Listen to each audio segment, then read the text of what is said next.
Samajwadi party के अध्यक्ष अखिलेश यादव ने एक बार फिर विवादित बयान देकर नई राजनीतिक बहस छेड़ दी है। कन्नौज में बीजेपी पर निशाना साधते हुए अखिलेश यादव ने कहा कि बीजेपी को दुर्गंध पसंद है, इसीलिए वह गौशालाएं बनवा रही है। समाजवादी पार्टी को सुगंध पसंद है, इसीलिए उसने इत्र पार्क बनवाए। अखिलेश यादव के इस विवादित बयान के बाद देश की सियासत गर्मा गई। बीजेपी के तमाम नेताओं ने अखिलेश यादव और समाजवादी पार्टी पर निशाना साधा और उनके बयान को हिंदुओं की आस्था और संस्कृति को ठेस पहुंचाने वाला बताया। बीजेपी का कहना है कि अखिलेश यादव सनातन संस्कृति के अपमान का कोई मौका नहीं छोड़ते हैं।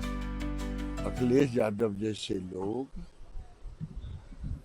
वोट के खातिर कुछ भी कर सकते हैं, जरूरत पड़े तो नमाज तो पढ़ना शुरू ही कर दिया। जिस गाय को हिंदू पूजता है और उनको दुर्गंध आता है, इससे बड़ा दुर्भाग्य और क्या हो। उन्हें वोट की आस्था है, उन्हें धर्म की आस्था नहीं। देखिए, मुझे बड़ा अफसोस होता है कि ये कुछ लोग जो है अपने आप को गोवंशी कहते हैं और उसके बाद गोकशी का जो है वो कभी संरक्षण करते हुए दिखाई पड़ेंगे, कभी जो है वो गौशालाओं की जगह इत्रशाला बनाते दिखाई पड़ेंगे। तो ये अपने आप में कई तरह के सवाल खड़े करता है कि ये लोग किस रास्ते पे जाना चाहते हैं। हमारे हिंदुओं की सबसे पवित्र चीज़ गोबर होती है। हमारे हवन, पूजा पाठ, मेडिसिन, दवाएं, घर का चूल्हा, ईंधन, हम बड़े हुए उसी गोबर के ईंधन से। वो मेरी माँ बनाती थी, हम लोग हुए, आज उनको उससे बदबू आ रही है, हिंदुओं से बदबू आती है। मेन कारण यही है। दुख इस बात का है कि मोदी योगी जी को, भाजपा को हेट करते करते ये हमारी आस्थाओं पर इतना कड़ा प्रहार कर रहे हैं। इससे बड़ी चोट हम सब लोगों को पहुँचती है। देखिए, जिसको गाय में भी बदबू आ रही हो, गाय में तो कहते हैं देवी देवताओं का निवास होता है, यानी आपको देवी देवताओं का जहाँ निवास है वहाँ बदबू आ रही है। आप भी स्टालिन की तरह हो गए, जिसको सनातन में वो जो डेंगू है, मलेरिया है, कोरोना है, ये दिखाई पड़ता था, आपको गौ माता में दुर्गंध आने लगी। ये आश्चर्य की बात है। आदरणीय नेताजी जब मुख्यमंत्री थे तो मुझे फ़ोन करके उन्होंने, मैं मेयर के रूप में मैंने कान्हा उपवन बनाया था जिसमें गोवंश को रखा जाता था, बधाई दी थी और उन्होंने कहा कि गाय का संरक्षण किया बेटा, बड़ा पुण्य काम किया। आदरणीय अखिलेश जी को तो योगी जी को फ़ोन करके बधाई देनी चाहिए थी कि जो वो मुख्यमंत्री रहते हुए नहीं कर पाए, गौशाला नहीं खोल पाए, योगी जी ने तो गांव-गांव गौशालाएं खोल दी हैं और गाय पालने पर वो पैसा दे रहे हैं तो उसका रक्षण कर रहे हैं, तो उनको उस पर सोचना चाहिए। बीजेपी सांसद और राष्ट्रीय प्रवक्ता संबित पात्रा ने तो यहाँ तक कह दिया कि हिंदुस्तान में रहकर गौ माता से आपको दुर्गंध आती है, साधु संतों को आप छुट्टा सांड कहते हैं, तो आपको हिंदुस्तान में राजनीति बंद कर देनी चाहिए। देश सनातन का अपमान नहीं सहेगा। राहुल गांधी जी के साथी कांग्रेस पार्टी के विधायक को साधु संतों में सांड नजर आता है, जो सांड जाके छुट्टल रूप से घूम करके दूसरे धर्मों पर आघात कर रहे हैं। वहीं कांग्रेस पार्टी के उसी विधायक ने कुंभ के विरोध में भी कहा है। ये स्पष्ट रूप से दिखाता है कि इन लोगों को सनातन से लगाव नहीं है, सनातन विरोधी है। और मैं तो कहूँगा, अगर हिंदुस्तान में रह के सनातन से विरोध करते हो, हिंदुस्तान से रह के सनातन से आपको दुर्गंध आती है, हिंदुस्तान में रह के गौ माता से आपको दुर्गंध आती है, हिंदुस्तान में रहकर साधु संत को आप अगर सांड, छुट्टल सांड कहते हो, तो हिंदुस्तान में राजनीति बंद कर देनी चाहिए। वह भूमि ढूंढनी चाहिए जहाँ पर आप सनातन का अपमान कर सकते हो और वह देश सहेगा। यह देश सनातन का अपमान नहीं सहेगा। यह देश साधु संतों में नंदी देखती है जो शिव को धारण करके चलते हैं, और यह देश गौ में माता देखती है और चरण स्पर्श करके उनसे आशीर्वाद प्राप्त करती है। अखिलेश यादव के इस बयान को इंडी गठबंधन में उनकी सहयोगी पार्टी कांग्रेस के पूर्व प्रदेश अध्यक्ष ने सिरे से खारिज कर दिया है। डॉक्टर निर्मल खत्री ने कहा है कि योगी सरकार गौशालाएं बनवाकर अच्छा काम कर रही है।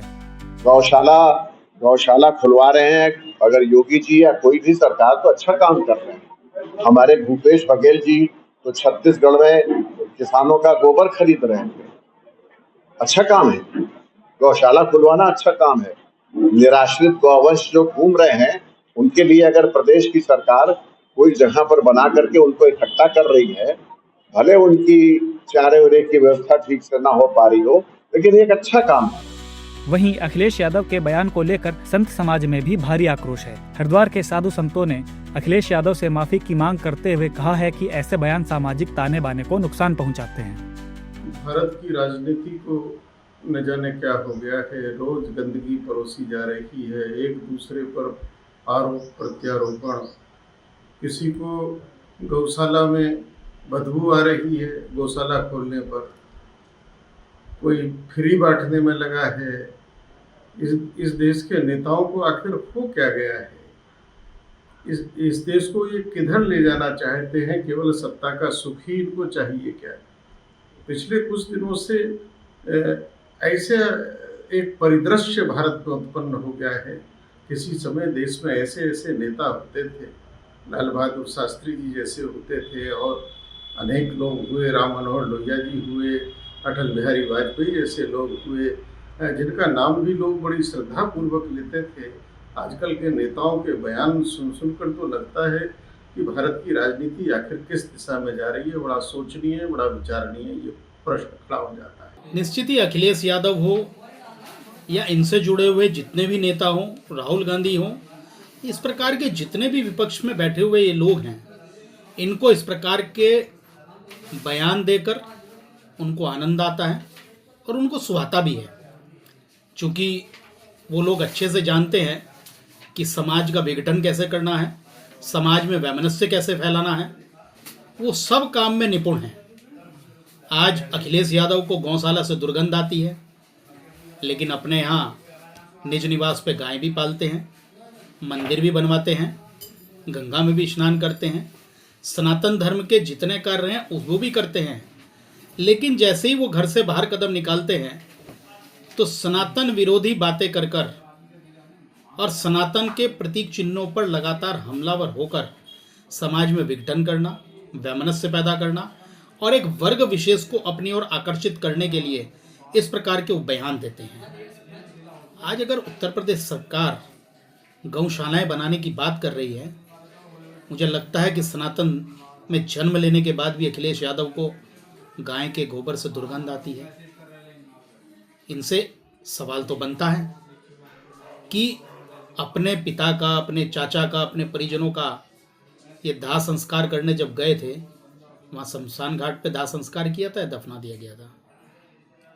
जिस गोबर को हम लोग लक्ष्मी रूपी मानते हैं, आज ही तो इनके आलीशान कंकर के जो आशियाने खड़े हो गए हैं, उन्हीं घरों पे कभी गोबर लीप कर ही अतिथि का आतिथ्य किया जाता था।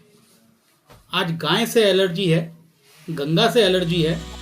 अखिलेश यादव के बयान की दिल्ली के प्रसिद्ध कालका जी मंदिर के पीठाधीश्वर सुरेंद्र नाथ अवधूत ने भी भर्त्सना की है। उन्होंने कहा है कि अखिलेश यादव खुद को भगवान कृष्ण के वंशज होने का दावा करते हैं। अगर कुछ लोगों को गौशाला या गौमूत्र अप्रिय लगता है तो वे कृष्ण के वंशज नहीं बल्कि जरासंध की संतानें हैं। देखिए, एक और तो अखिलेश यादव जी अपने आप को भगवान कृष्ण का वंशज बताते हैं। जिस भगवान कृष्ण ने गोपालन के लिए अपना नाम ही गोपाल रख लिया और गोवंश का रक्षण किया, उसका पालन किया।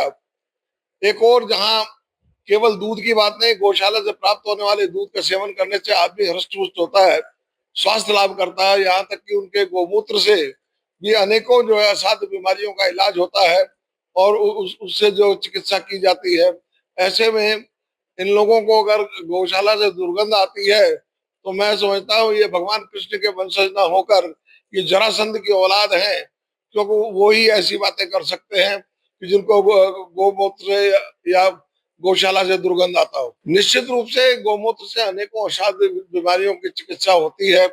यहाँ तक कि कैंसर के ट्रीटमेंट में भी जो गोमूत्र का प्रयोग हो रहा है और ऐसे सफल परिणाम सामने आए हैं जिससे गोमूत्र के सेवन से कैंसर तक का इलाज हो जाता है। अखिलेश यादव के बयान पर देश की सियासत में घमासान मचा है। बीजेपी से लेकर संत समाज तक सभी ने इस बयान की कड़ी निंदा की है। अब देखना यह होगा कि अखिलेश यादव अपने बयान पर कायम रहते हैं या फिर कोई सफाई देते हैं।